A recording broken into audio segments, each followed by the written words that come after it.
The emperor, I think, kind of built in this appreciation of what was happening in the rest of the continent. For many, many years, he could not trust anybody else. He himself was Minister of Education. He was really a very special, God-gifted person.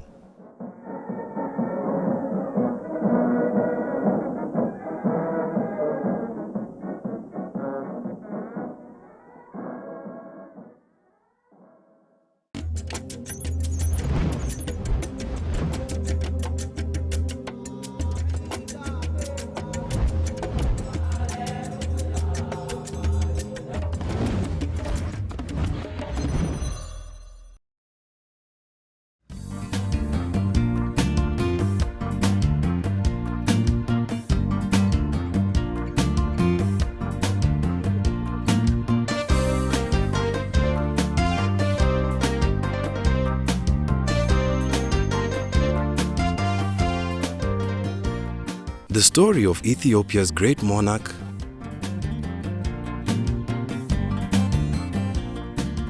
modernizer,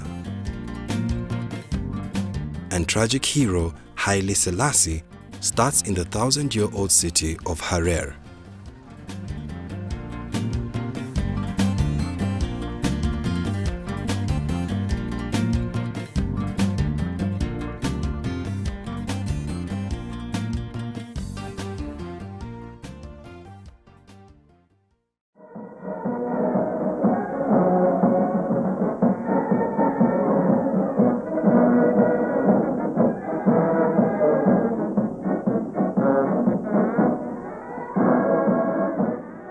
It was here in Harar that Rastafari, as he was known before his coronation as emperor, cut his political teeth.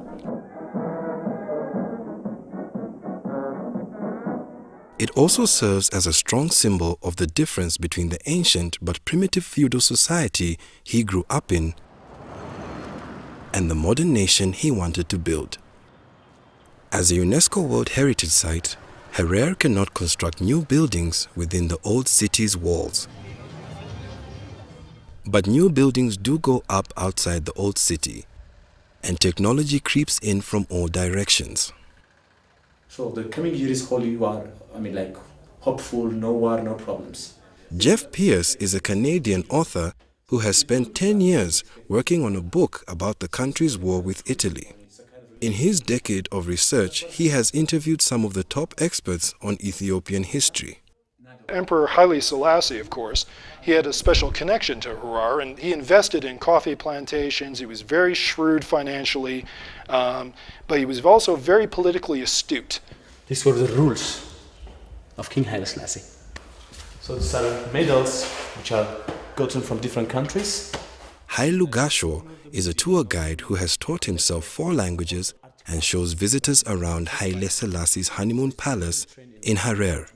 That's a very young Rasmussen. Yes, I think. The Haile Selassie's time, actually, I was too young for that, and my family used to mention that he's one of a good leader. And everything is, the main reason what they mention is everything is very peaceful, and most of the things are very cheap. They have been brought together by the man, dead almost 4 decades, who tried to bring together his nation, his continent, and the world, often with his own personal touch. The most unique habit about King Haile Selassie, he's not only pretending like a king and always staying in the palace. So my grandfather used to tell me that he always go to a place where people get sick, like in the hospitals, and visit people. And people who don't have finance, they're supported by King Haile Selassie. So he's a really nice king, in my opinion. Rastafari was the son of nobleman Ras Makonnen, a provincial governor.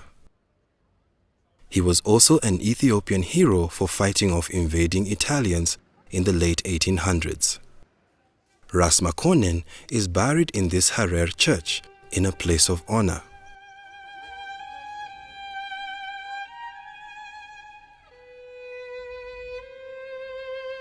His compatriots who died repelling the Europeans are buried underneath the church.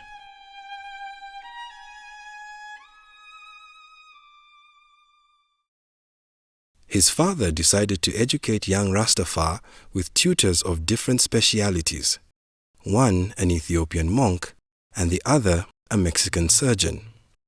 Ras Makonnen had 2 sons. Upon his death in 1908, his eldest, Yilma, inherited the post. 2 years later, he also passed away, and Rastafari became governor while still a teenager. If you want to understand the Ethiopian sort of feudal politics, it was really like Game of Thrones. It really was. Imagine this boy who's a duke, and he is given responsibilities to run this province at 14 years old. And he's trained by a Catholic priest. He's not trained by an Orthodox Ethiopian cleric. So already the other nobles are suspicious of this kid.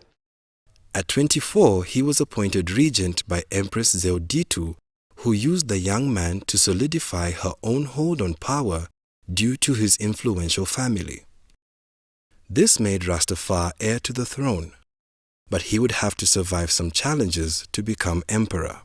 When there was a rebellion against him, sometime around when he was regent and soon to become emperor, he was a fan of flight. And he got a plane, and they bombed and machine gunned the rebels. So you had these guys with spears and antique rifles and spears and shields coming out. And here's this biplane coming over, bombing you. Well, that ends that.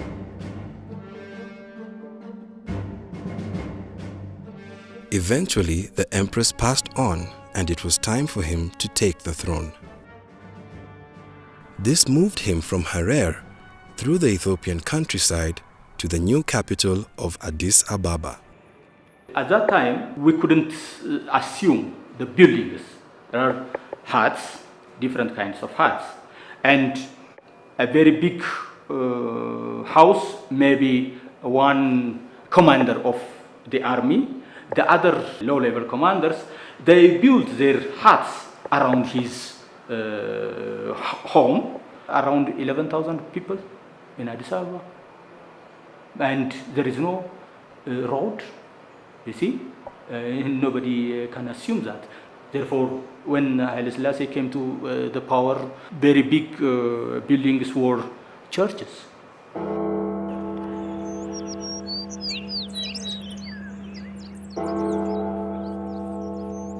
While Addis was still primitive, the new emperor had big plans and decided to build a world-class palace that would impress Ethiopians and foreign visitors alike. This palace also it was built after his coronation in 1934. In 1934, with 800 workers and 8 months.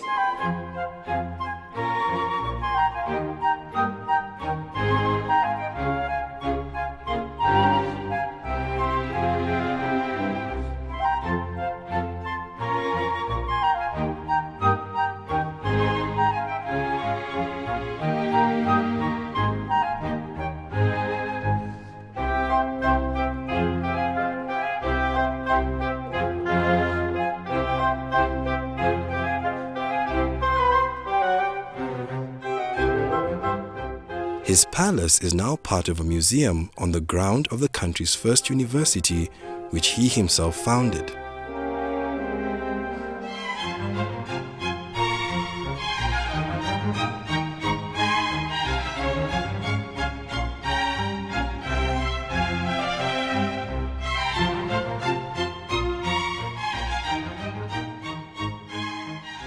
His visits with students showed the early priority he was putting on modernizing education in Ethiopia. He used to visit many schools throughout the whole Ethiopia. He was encouraging students to learn. He was even giving us incentives by giving a small amount of money. He used to give us sweater and so on and so forth. So he was encouraging us to learn. I grew up in in his family's schools. I started with his grandson's school, and then his son, Ras Makonnen, and then went to his another grandson in person. I had the opportunity once or twice to meet him. Haile Selassie wanted young people who could do more than just read or write, who would become diplomats, scientists, engineers, but he had to start with the basics. I think I must have been 7 or 8 years old, and we lined up to meet him, and that's the first time I saw him. And he gave us 50 cents each. and I value that money. That's the money I used to buy the first pencil and the first writing pad. The young emperor's passion for education would eventually bear fruit, but in the early years it was opposed by the nobility that Rastafari had come from. Haile Selassie used to give gifts on Christmas Day to the students going to school. In those days, the feudal system in the well, they call them now reactionaries, but the truly conservative people didn't want their children to be going to school and get contaminated by Western culture. But Haile Selassie was desperate to have educated people for his administration, for his services. And even the children, it is the servants' children that they sent to school. And his first ministers were composed of mostly commoners, not from the nobility. In order to push forward his agenda for modern education, he needed to win over this nobility, which he did by supporting tradition. Haile Selassie is a very good diplomat. He was also conservative. He tried to keep the tradition of Ethiopian people and the tradition of the monarchy, to keep his hierarchy. And he tried also to keep the throne. To unify the country and have everyone support his modern ideas, he would need to earn the loyalty of those from the country's other 80 tribes. Ethiopia is a federal state. There are 83 ethnic groups who represent 83 ethnic groups. Perhaps King Haile Selassie from 3 ethnic groups, Amhara, Oromo, and Gurage or Silde. Therefore, what was the rest? 83 ethnic groups, not easy. 80 ethnic groups, they have their own culture, their tradition, their belief. Even their traditional kings, they have it. Perhaps the most crucial factor that helped him to unify the country and gain acceptance for his modernization program was the support of the powerful Ethiopian Orthodox Church.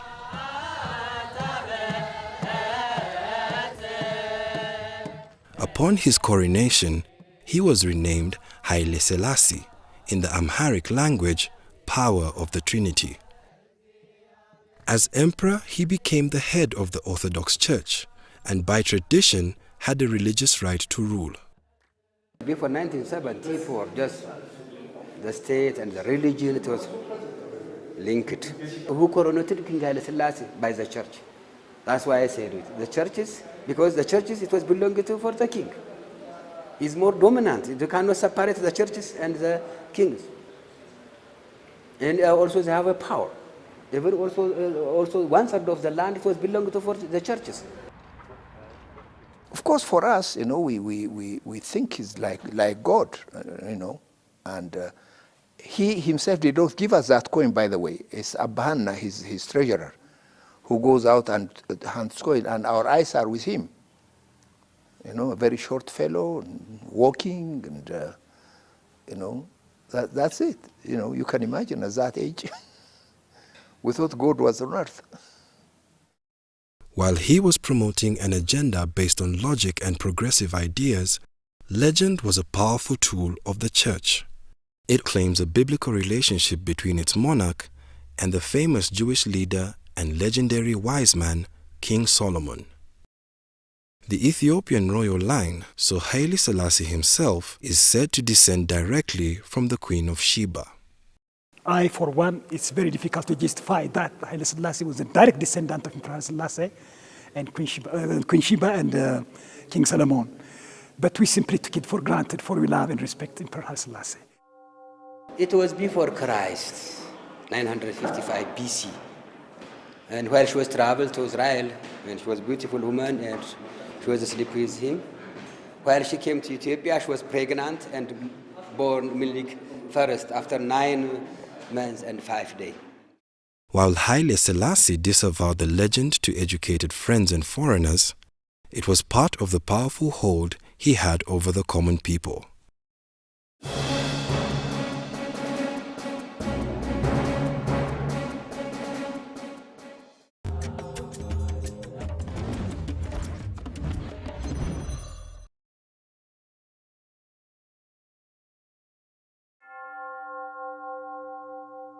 The emperor's religious authority would seem to make it easy to unify the nation, but he decided to use his personal touch to make people believe in his love for his country and its people. He was everywhere in Ethiopia. He was with car. Sometimes with helicopter, for example, 1965. He was with Queen Elizabeth in Gondar, Eritrea. Even they camping in Gondar city, we're almost 40 kilometers far from Gondar, and they were camping. ለምሳሌ በአስመራ፣ በድሬዳዋ፣ በጅማ፣ በጎንደር ውጭ ሀገር አልሄድኩ እንጂ ኢትዮጵያ አንድም ቦታ አይቀረኝ። በጣም ተወዳጅ መሪ ነበሩ። በአውሮፓ ቋንቋ ፖፑላር እንደሚባለው በጣም ተወዳጅ መሪ ነበሩ። ህዝቡ ታሪካቸውን ያምናል፣ አሰራራቸውን ያምናል፣ መሪነታቸውን በትልቅ ደስታ ተቀብሏል እና አሁን ድረስ ስማቸው የገነነ ነው። በያለበት ብንሄድ ብንጠይቅ ብናይ በዛን ዘመን የነበረና የሚያውቃቸው ይወዳቸዋል። His accessibility also showed he had an open mind, something that helped him learn from his people and change with the times. The other encounter was when I was in civil aviation school. It's very funny. I had a girlfriend, and in those days, you know, if you have a girlfriend, it has to be very, very secretive. So I was walking her home, and we made sure that we will not encounter her brother. So we took a small alley, and so we were walking, taking our time, chatting, no car. And all of a sudden, we heard a small knock on the horn. We turned around. It was Emperor. We saw the flag. I pulled her out, and we bowed. I will never forget it. He looked at me laughing, and he said, "I saw you." These are my encounters, actually. እዛ ሁለት ባዞች ጥቋቁሮቹ ቻይና ላይ ያው ህዝብ እንደሚጠራቸው ኃይለ ሥላሴ ናቸው። በእኔ በግሌ ደግሞ ጌቴ ነው የምለው እንጂ የቅርብ አገልጋይ እንደሆነ ጌቴ ልል እችላለሁ። የግሌ ነኝ። While he spent a lot of time cultivating popularity with his Ethiopian subjects, he also courted international favor. He was a famous diplomat, and a lot of countries has a very good relation with him. African countries, Europe, or also America. He was everywhere, almost 2,600 something, 2,600 times. He was visiting 14 provinces during his time. At that time it was 14 provinces. Even he was visiting 167 countries in the world. Occasionally, there was criticism. Well, his detractors would say he's going there to have fun. But I am sure it's for diplomatic purposes that he went. He would go to America, meet Kennedy or Eisenhower. I think he had met them both. I don't think he would just jibe and come back. He would come with programs of aid and projects of one sort or another. The emperor learned about modern ideas and technology, bringing home worldly knowledge and friendships.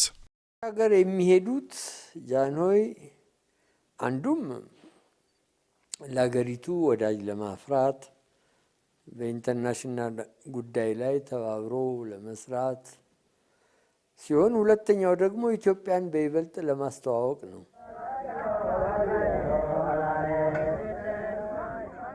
Haile Selassie anticipated globalization, even on the modest scale of the 1930s. In 1923, he signed Ethiopia up to be the first African country to join the League of Nations, the forefather of the United Nations. I decided to come myself to defend the cause of my people before the Council of the League of Nations. I hope that the Council will be good enough to excuse me from reading the whole of my declaration. He saw his country being pulled between the development of an industrialized Europe and its place in its own still wild continent of Africa. He would send young Ethiopians, very talented young intelligentsia, off to the capitals of Europe to get an education, because he recognized that the country had to modernize. His initial choice appeared to be to lean toward Europe. There he mined ideas that would help build ministries, schools, and institutions that were aimed at taking Ethiopia from a primitive feudal state to a modern nation. ቀዳማዊ ሥላሴ አመራራቸው አስተዳደራቸው የተመሰረተው ኢትዮጵያን በዘመናዊ ስልጣኔ እንድትጠቀም ለማድረግና በአዲስ መልክ ለመምራት ነው። In 1931, he became the first absolute ruler to voluntarily write a constitution, which established a judicial system while still keeping most of the power of government in the emperor's hands. Until 1974, he shows different kinds of developments in the country. We couldn't deny these kinds of changes. The first constitution written in his monarchy time. The second constitution also improved by his power time. He tried to bring Ethiopia to civilization, to civilize the society, but how far he tried to bring this country, it has its own limitation. Haile Selassie was highly interested to have many modern scholars in Ethiopia to bring fundamental change in terms of civilization and development as well. His early efforts to modernize his country through education had only 6 years to progress before tragedy struck. In 1936, fascist Italy decided once again to be the first European colonizers of Ethiopia.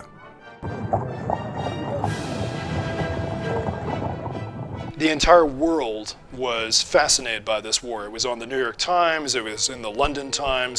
20,000 black Americans were marching in Harlem over this war. There are battleships in the Mediterranean about to go to war with Italy over this war, and it was a precursor to the Second World War. It had a huge impact on world events. The emperor tried to use his connections to head off the Italian attack. He delivered an impassioned speech to the League of Nations, pleading for the world's interference. The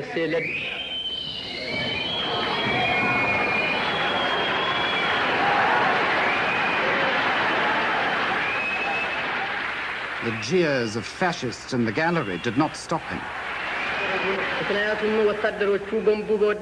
I am here to claim justice, he said. What reply shall I take back to my people? So, said the emperor, it is us today, it will be you tomorrow.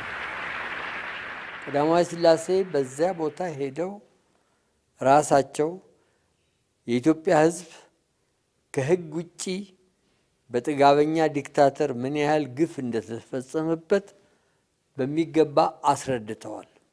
አንድ ንጉሠ ነገሥት ወይም አንድ መሪ በዚያን ዘመን ሄዶ በሊግ ኦፍ ኔሽን ፎረም ላይ ወይም ሸንጎ ላይ አቤቱታ ያቀረበ ከሳቸው በፊት የለም። Our emperor also made a very remarkable and prophetic speech. He said to them, "It is we today and you tomorrow." After which all the Europeans had fallen under the strongest and brutal heel of Hitler. So it was a kind of prophecy that had already taken place. His eloquence, moral authority, and logic fell on deaf ears. Despite the League's refusal to intervene, he continued to hope that the strength of his people and the righteousness of their position would defeat the Italians. It is good that you are here to record this picture of me in my palace garden at Addis Ababa. People who see this throughout the world will realize that even in the 20th century, with faith, courage, and a just cause, David will still beat Goliath. The Italians hit Harar, his youthful stronghold. Mussolini's planes bombed this city. They wiped out the oldest mosque in Africa, and few people know about it, but there was no military installations here. They just decided, let's scare the living daylights out of the Hararis. And Emperor Haile Selassie, of course, he had a special connection to Harar, and he was very hurt, but he was very emotionally moved by the plight of the people here. Eventually, the Italians took the capital, burning his palace and shocking Ethiopians with their targets. They killed more than 300 priests and monks.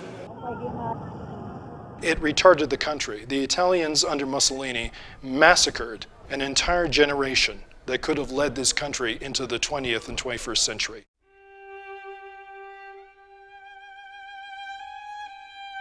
Haile Selassie went into exile in Bath, England in 1936.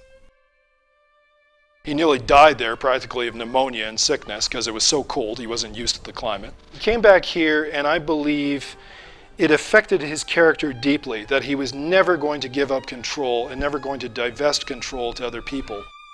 For 5 long years, the emperor suffered in tough conditions, in damp cold weather until 1941.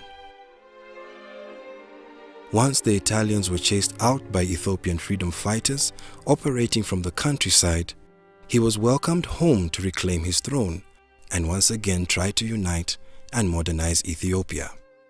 We had the most difficult time with him when the Italian invasion, for example. Ethiopia has never been invaded by any enemy. It's been always a free land, the freedom fighter, and its people defended their country. 5 years was his time.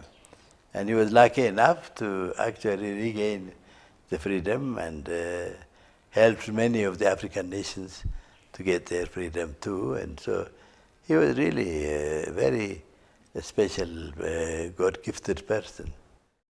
But his time away from home had given him some valuable perspective, and he would return with a plan on how to build a new Ethiopia and how to try and empower Africa so it could look after its own.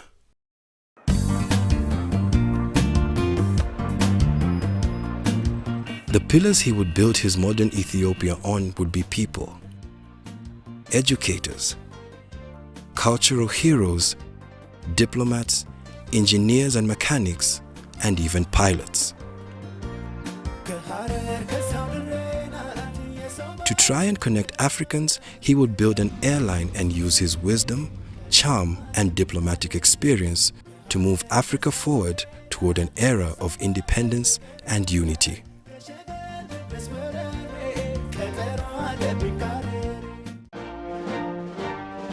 After independence, he really wanted to modernize this country, this nation. When the AU was established in 1963 and black and white television was introduced for the first time, so it was a very exciting time. He allowed us to visit the palace here in front. The general populace worshipped him.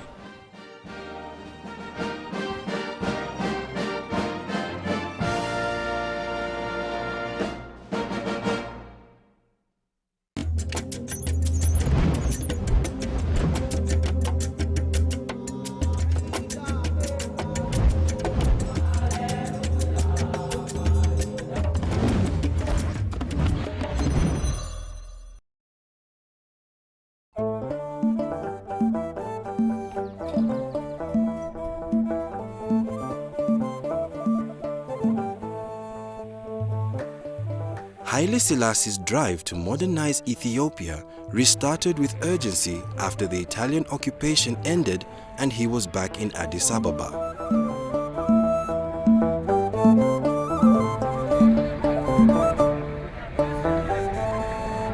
Alone again.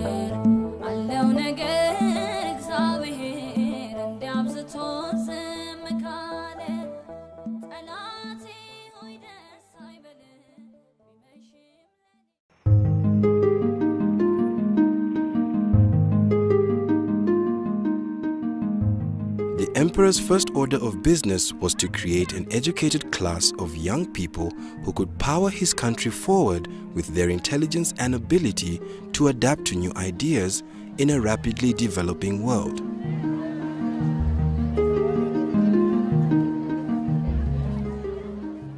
He started with 2 schools, one for secondary students and one for university pupils.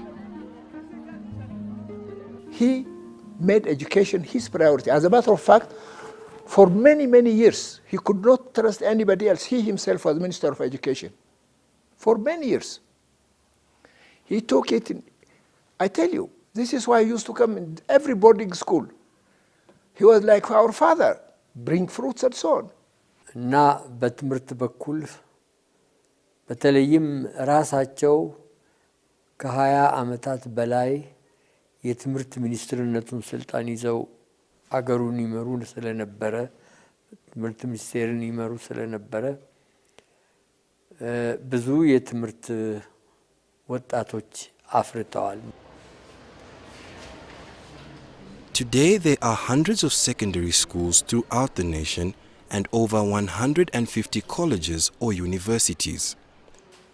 So this was really something that in different subjects he was always interested in seeing, helping people and education and so on. He was the Minister of Education himself to educate all of us actually, to bring us to this level, unless we forget whatever he has done. So we are his products, I would say. From 1855 up to 1974, yes? This is the modern history of Ethiopia. Is that clear? Haile Selassie's crusade to create a brilliant team of young achievers helped steer his nation to where it is now.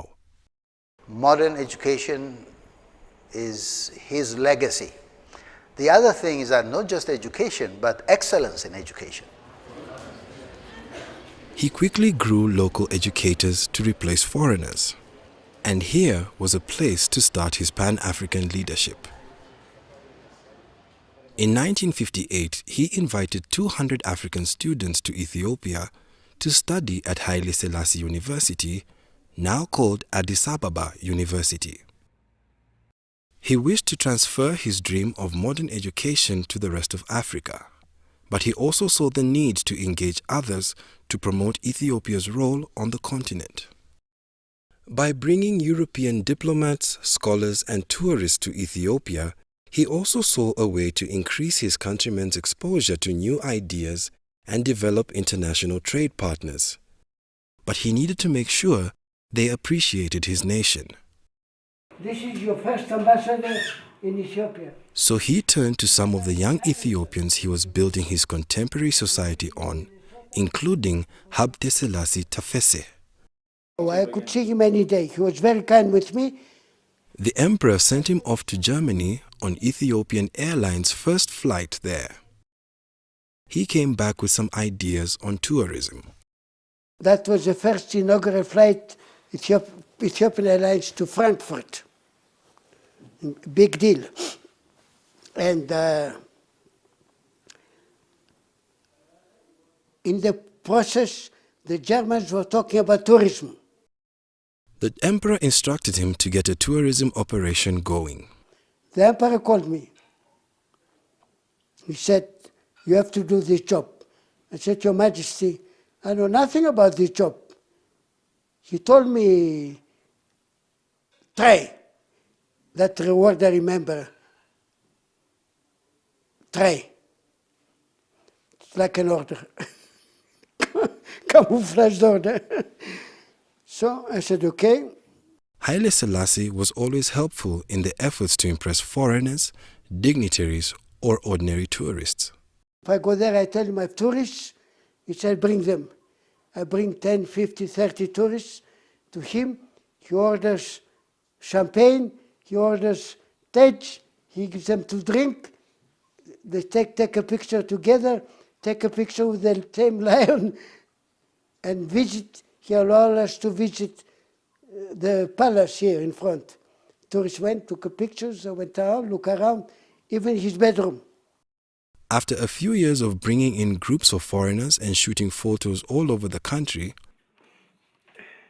Haile Selassie coined the country's famous tourism slogan. I'm surprised you didn't ask me about the slogan 30 months of sunshine I coined for Ethiopia. Oh, okay. It has a meaning. First of all, Ethiopia is 13 months, our calendar. And then there is sunshine 13 months a year. Anytime. The rainy season, rain comes, all of us know that after 15 minutes sun will come out. Ethiopia uses what they call the Gaze calendar, which is 7 years difference from the commonly used Gregorian calendar, and also breaks the year down into 13 months.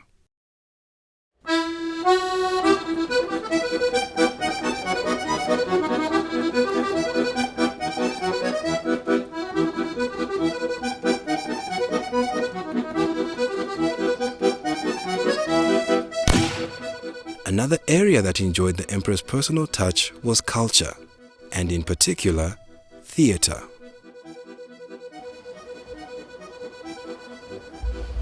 Right over there where that bench is, the emperor and the queen were sitting right there. Actor Haimanot Alemu remembers when he was 9 years old and the emperor came to see a play at his school. He had come to see a play, and he brought the queen, and they both sat sort of where you are now. And the play was Molière's The Miser. Excellent actor. Makonnen Dori was so good. And so I sat there, and half the time I wasn't watching the play, I was watching the emperor. And I saw the play. It looked simple. It looked like a simple thing to do on stage, enough to bring an emperor to our school. And that's when I decided that I want to be an actor, and never changed my mind since. Haimanot's career blossomed with encouragement from the emperor and the occasional scolding. The emperor came, and I played the Italian collaborator, which is a character everybody loved to hate.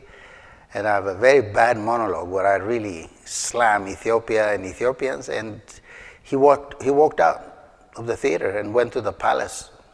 Then the 3 actors and the playwright were called to the palace and were given a dressing down. He was really upset.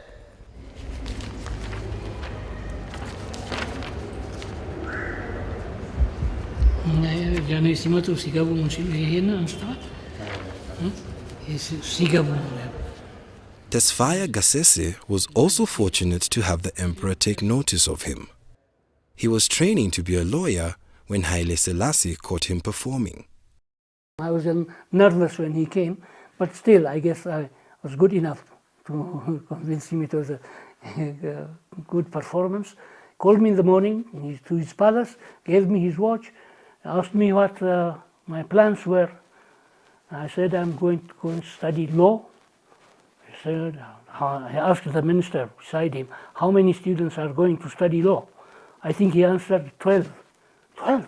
Oh, that's quite a lot. So we have very many lawyers under training. We need someone in the theater. I said, there the administrators of the theater, the managers and directors were white people. They didn't speak Amharic, the local language. And so he needs Ethiopians to replace them. So he said it was a sort of an order, you go and study theater. I graciously accepted it, and I don't regret it at all. I'm very happy with the profession. And well, I'm a racer. He ended up as the manager of the National Theatre, as well as starring in countless performances. His favorite was Hamlet. I played Hamlet also for the emperor. That's another great play. I was the first Hamlet. I had were what we call first Ethiopian premieres by our prominent, later on prominent playwrights, were staged by me.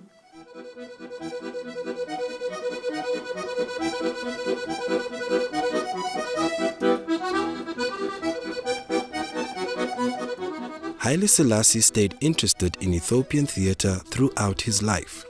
See, after him, that's what we missed. There were no leaders on, to see our productions.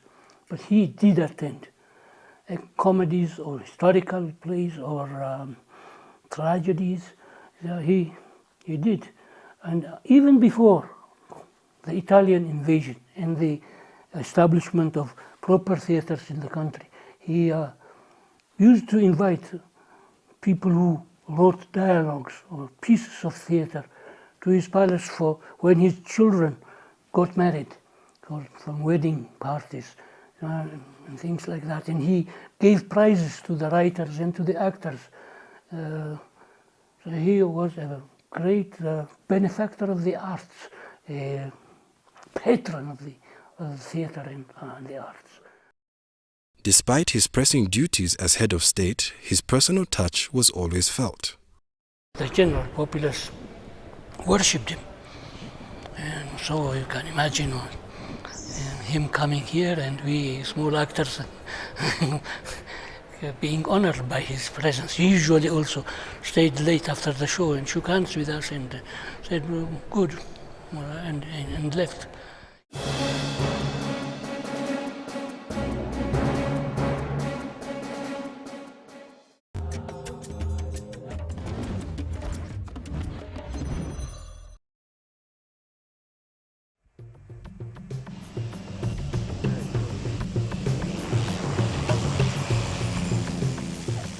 After Ethiopia suffered at the hands of the Italian Air Force during the 1930s occupation, one might guess that the emperor might have wanted one of his own for defensive purposes.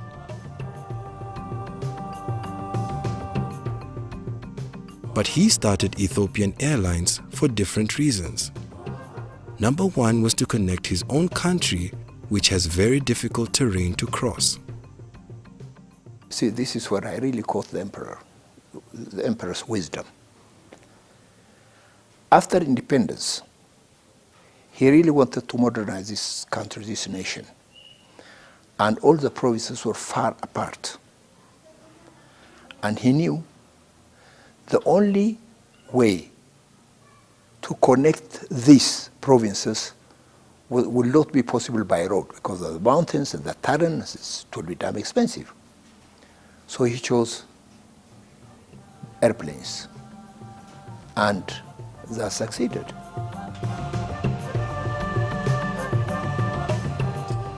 He also saw the airline as a way to link Africa with Ethiopia as its center. ጃንሆይም በስልጣን በነበሩበት ዘመን ለዚህ ለኢትዮጵያ አየር መንገድ ልዩ ትኩረት ሰጥተው ልዩ ክትትል እያደረጉ በየጊዜው የሚለማበትንና የሚሻሻልበትን መንገድ ከፍተውለታል። And that really put the nation together. And gradually we wanted to extend this to the rest of Africa. And also we were very, very sure in the planning that since we are far apart from the rest of the world, we have to be independent. So we started our maintenance right away. While the early days at Ethiopian Airlines were tough financially, the effort paid off in more ways than one. The OA was started. There was no other flight than us connecting the nation. And I remember, I forgot the date now, IATA came up. But before IATA, every airline used to pay the tickets he wants to sell, for whatever price he wants to quote. Then IATA came, prices were regulated. All major airlines of the world were broke. Ethiopian Airlines made money.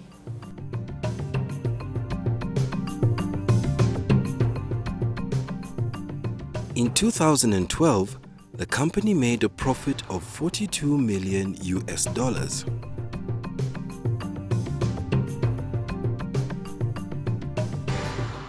Connected to the rest of the world and Africa by air, Haile Selassie now became Africa's biggest champion, uniting the continent through the Organization of African Unity, or OAU. እኛ አፍሪካውያን በአሁኑ ጊዜ በዓለም ላይ የተለየ ስፍራ ይዘናል። He wanted to move the continent forward in terms of trade and security to help everyone progress. He saw an opportunity to lead a post-colonial Africa from Addis Ababa, to show them how a modern independent African nation could achieve great things. Ethiopia has never been occupied, by the way. For 5 years, Italians say were their colonies, but they were able to monitor only the towns.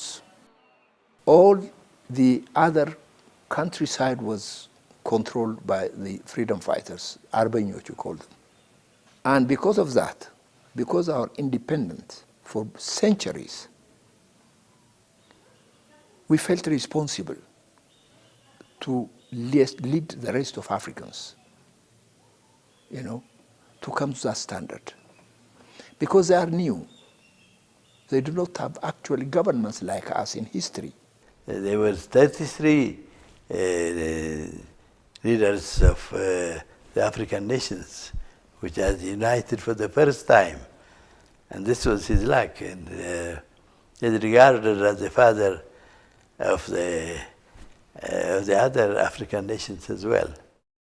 Many of Africa's independence leaders went to the emperor for inspiration, advice, and even material support. Such men as Kwame Nkrumah, Jomo Kenyatta, Julius Nyerere, Kenneth Kaunda, and even Nelson Mandela. Many of them, they were really giving him recognition for what he has done. And we had like Kenyatta and many others, like Nkrumah. ዛሬ በሰፊው ይነገርላቸዋል፣ ታውቆላቸዋል። እሳቸው የአፍሪካን አንድነት ለመመስረት በዚያን ዘመን ከነበሩት መሪዎች ጋር እየተነጋገሩ እየተስማሙ በአዲስ አበባ ከተማ ላይ ከፍተኛው ስብሰባ እንዲደረግና የአፍሪካ አንድነት ቻርተሩ እንዲፈረም ያደረጉት እሳቸው ናቸው። We had a good appreciation about Pan-Africanism, and eventually when the AU was established in 1963 and black and white television was introduced for the first time, so it was a very exciting time. So it's, the emperor, I think, kind of built in this appreciation of what was happening in the rest of the continent in our young minds.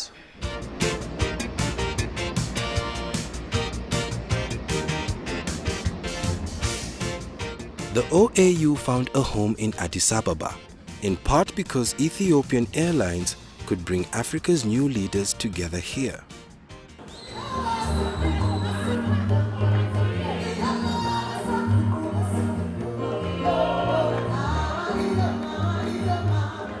Having just celebrated its 50th anniversary and now called the African Union, the organization boasts many achievements.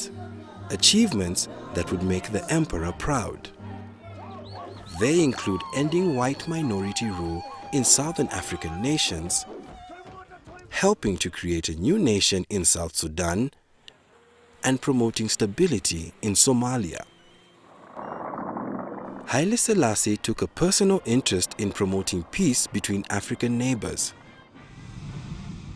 His airline would prove to be crucial to his ability to go to flashpoints where his diplomatic skills would achieve dramatic results. I remember one incident, I think 1965, 66, I'm not sure of the date. Two nations were at the brink of war. Morocco and Algeria, I think. They had their troops, they are all ready. The emperor went there to the front line. We took him with the 720B. And I remember there was no jet start, a car that used the pressure to start the engine. So until the emperor negotiated, we kept one engine running for 6 hours. And we brought peace. That's what he did. Everywhere there is a problem, he used to go there with venture. And that continued, and that was what brought Africa really to what it is.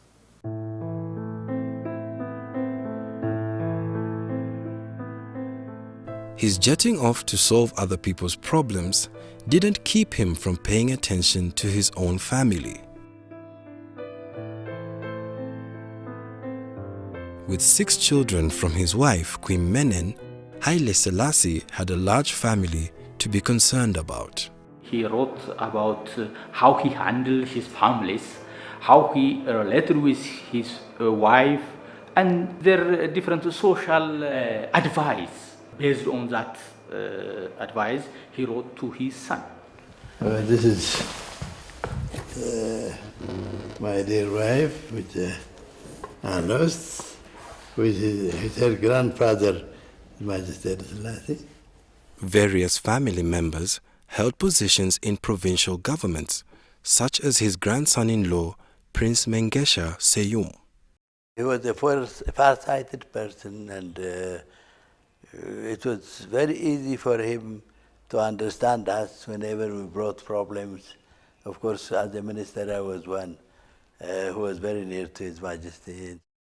But he didn't let his relatives take outsized positions in his administration or lineup of advisors. His ቤተሰቦቻቸው በስራ ጉዳይ አይገቡም።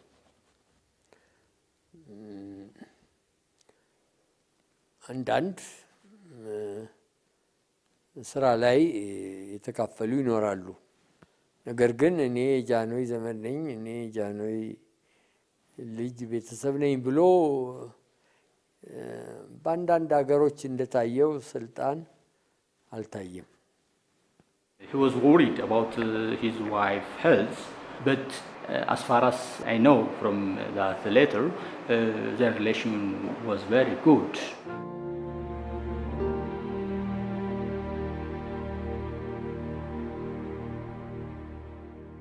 In the 1960s, his family would feel significant pain with the death of Queen Menen. It was a loss that the emperor would feel at home every day. Aware of his own mortality, he kept a thorough exercise regime and a consistent diet. He had an exercise, he had some weightlifting, everything. He was in good shape.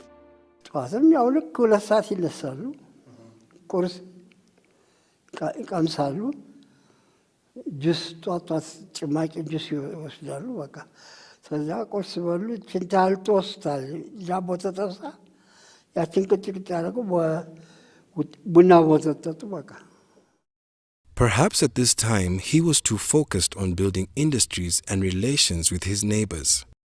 He didn't hear the drumbeat of socialism's growing popularity across the world, in Africa and at home.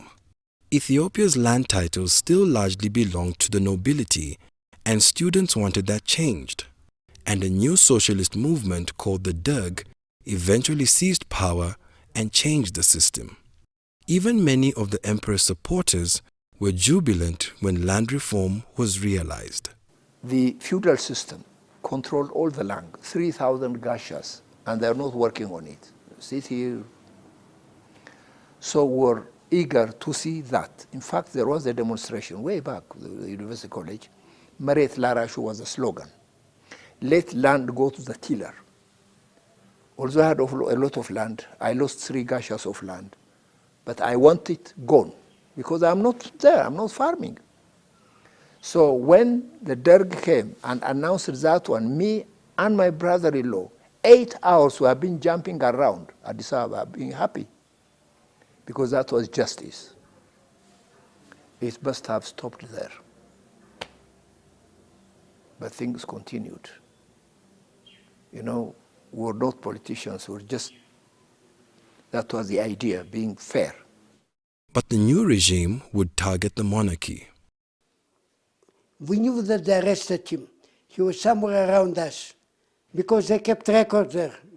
They brought all the records, they looked, nothing, my name, nothing I got. I will not be alive now to talk to you. Haile Selassie's family members either fled or were jailed, as many were associated with his regime. My wife and my mother-in-law and Princess Saragdao, the other princesses were the 4 sisters of my wife. My wife was caught, and I went to Sudan instead. And so I became the freedom fighter there, and while the other families have been detained here for 14 years. I was 8 years in prison with 56 counts,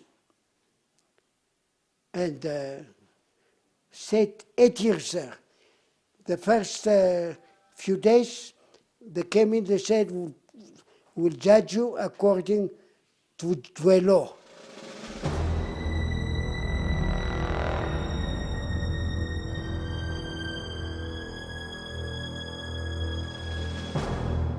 The emperor himself received the ultimate punishment.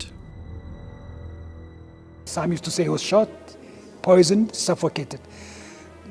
But we don't have any confirmation concerning the way how he died.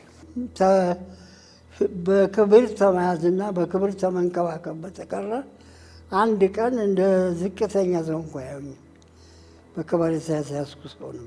Haile Selassie's greatest sin, his greatest mistake, was living too long. When the current regime eventually overthrew the Derg in 1991, Haile Selassie's body was eventually discovered in a basement and was enshrined in the National Cathedral in a tomb next to his wife, Queen Menen.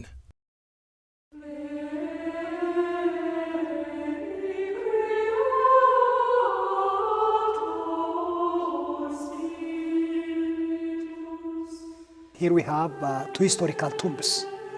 This one belongs to Emperor Haile Selassie, and that one belongs to his wife, Empress Menen.